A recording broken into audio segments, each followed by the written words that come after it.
वाढत्या महिला अत्याचारांच्या पार्श्वभूमीवर युवतींना सक्षम आणि आत्मनिर्भर बनवण्याच्या उद्देशानं हिंदू जनजागृती समितीच्या हर घर योद्धा या अभियानांतर्गत 1 एप्रिल ते 10 जुलै या कालावधीत सोलापूरमधील शेकडो तरुणींना स्वसंरक्षणाचे प्रशिक्षण दिलं जाणार आहे। याच उपक्रमाचा एक भाग म्हणून सोलापूर येथील साई मंदिर इथं दिनांक 4 ते 10 एप्रिल या दरम्यान 7 दिवसीय विशेष स्वसंरक्षण प्रशिक्षण शिबिर उत्साहात पार पडलं। या 7 दिवसीय प्रशिक्षणात प्रशिक्षक धनंजय बोकडे यांनी 25 युवतींना लाठीकाठी, निशस्त्र युद्धकला, नानचाकू तसंच विविध स्वसंरक्षण तंत्राचं प्रशिक्षण दिलं। या शिबिरात केवळ शारीरिक प्रशिक्षणावर भर न देता समाजात सुरक्षित वावर कसा ठेवावा, संकटसमयी कसा प्रतिकार करावा आणि हिंदू धर्माचं महत्त्व काय आहे याविषयी मार्गदर्शन करण्यात आलं। शिबिराच्या सांगता समारंभात प्रशिक्षित युवतींनी लाठीकाठी आणि नानचाकूचे प्रभावी प्रात्यक्षिक सादर करून उपस्थितांची मनं जिंकली।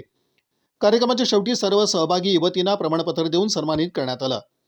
यावेळी आम्ही स्वतः कधीही अत्याचाराला बळी पडणार नाही आणि इतर कोणत्याही महिलांवर अन्याय होऊ देणार नाही अशी सामूहिक शपथ युवतींनी घेतली। कार्यक्रमात शिबिरार्थींचे पालक उपस्थित होते। तसंच सनातन संस्थेच्या संत दीपाली मतकर, हिरालाल तिवारी आणि हिंदू जनजागृती समितीचे संकेत पिसाळ यांची प्रमुख उपस्थिती होती। या उपक्रमाच्या यशस्वीतेसाठी साई मंदिराचे विश्वस्त राहुल तलकोकुल आणि मनोज बुधाराम यांचं सहकार्य लाभलं।